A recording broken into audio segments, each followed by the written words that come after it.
Ya begini.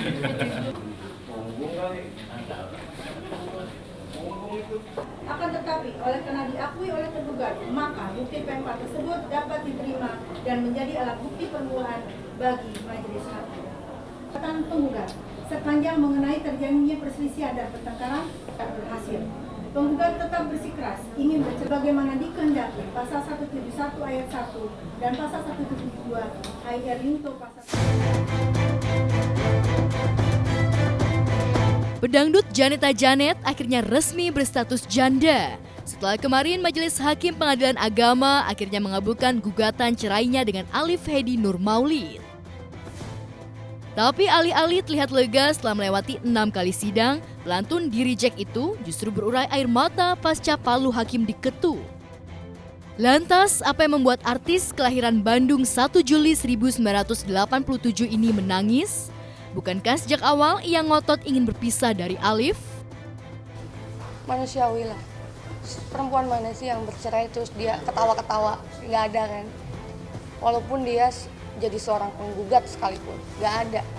Karena ya hati kecil seorang perempuan nggak bisa dibohongin. Kenapa ini bisa terjadi dalam hidupnya?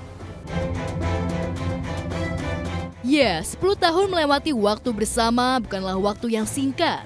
Kenangan manis biasanya akan tergerai tatkala orang yang pernah dicintai sudah tak di sisi. Perasaan itu jelas bukan hanya dirasakan Janet, tapi juga Alif yang tak puas atas putusan hakim. Apalagi dalam putusan itu membuat poin soal Alif tak mampu memberi nafkah untuk istri yang dinikahinya 2010 silam tersebut. Ya tentunya sangat mengecewakan ya, karena kita sudah berusaha selama ini kan, selama berbulan-bulan untuk bertahan, tapi majelis mengatakan lain. Beliau yang saya tuju pertama kali dan apapun kata beliau saya akan turuti. Kalau untuk perihal banding kan kita di sini dikasih waktu tadi 14 hari ya. Memang sih ada beberapa pertimbangan dari majelis hakim yang kami agak sedikit kecewa ya, seperti yang tadi disampaikan oleh Mas Alif ya, perihal tanggung jawab sebagai suami seperti itu. Padahal di persidangan itu Mas Alif pun sudah berbicara langsung secara lisan di depan persidangan, tapi itu tidak dimasukkan ke dalam pertimbangan hukumnya. Seperti itu. Baru perihal masalah keributan perselisihan, di situ pertimbangan hakimnya bahwa mengatakan dengan kita diam-diam itu dapat dikatakan perselisihan ataupun tidak terjadi kecocokan.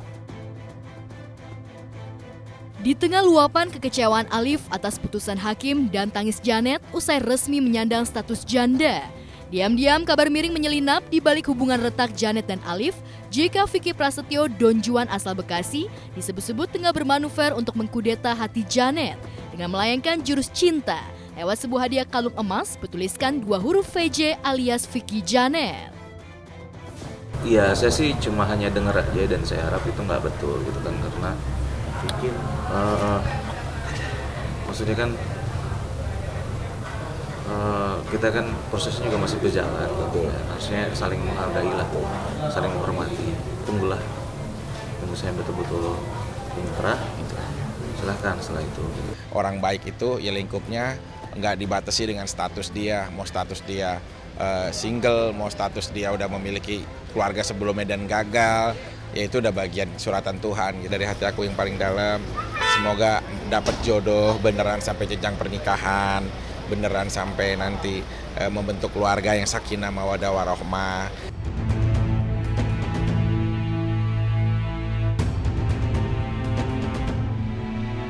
Jika pedangdut Janeta Janet sudah bisa tersenyum lega lantaran gugatan cerainya dikabulkan Pengadilan Agama Bekasi, Maggie Wulandari tengah menanti debutnya di sidang cerai perdana yang akan digelar 23 Maret mendatang di Pengadilan Agama Cibinong.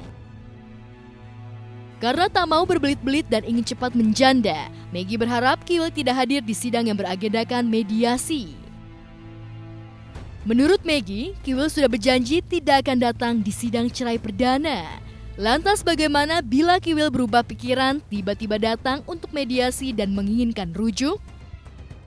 Kalau seandainya datang ya udah, mau gimana lagi? Ya udah kita mediasi aja. Ya kan enggak, udah keputusannya enggak gitu. keputusannya udah sama-sama keputusannya enggak, ya udah gitu.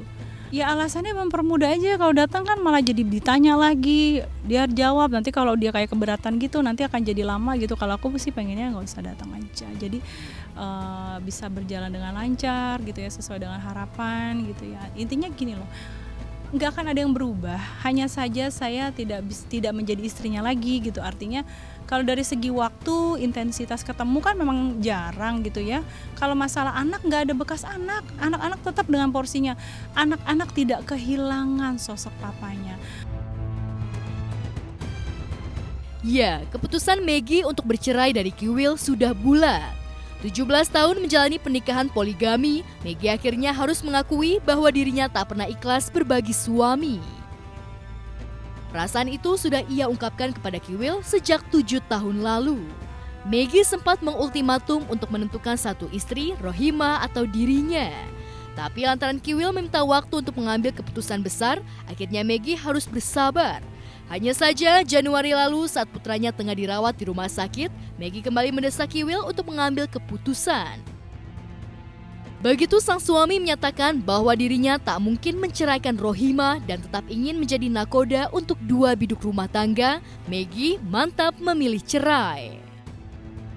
Ada masa di mana 7 tahun penantian saya, yang saya menantikan suami saya untuk jujur, akhirnya dia mengatakan pada saat lagi dirawat di rumah sakit, dia mengatakan dengan dengan sejujur-jujurnya gitu, bahwa dia tidak bisa menjadikan saya istri satu-satunya.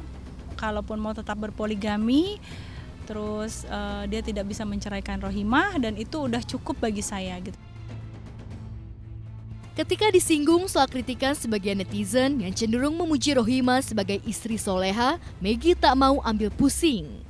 Ibu 3 anak ini juga berharap Rohima tidak lagi mengungkit masa lalu, apalagi mengomentari kisruh rumah tangganya dengan Kiwil. Mulut ini bisa berbohong, kita bisa acting ikhlas kok, alhamdulillah aku rela, aku ikhlas, ridho apalah gitu. Tapi kan hati ngegerendeng atau apa, orang nggak ada yang tahu. Orang hanya bisa menilai dari ekspresi apa gitu. Padahal yang tahu kan cuma Allah gitu, yang tahu sesungguhnya hati kita seperti apa, yang tahu hanya Allah gitu loh. Saya pribadi di sini memang mengatakan berkali-kali ya, dari statement yang kemarin, saya nggak kepengen dalam masalah rumah tangga saya ini Mbak Rohima banyak berkomentar, saya nggak mau gitu ya. Kalau kehidupan di sana lebih baik dan harmonis, itu memang harapan saya. Jadi dengan mengumbar kemesraan atau keharmonisan, ya itu haknya gitu loh. Tapi kalau untuk berkomentar tentang rumah tangga saya nggak berharap.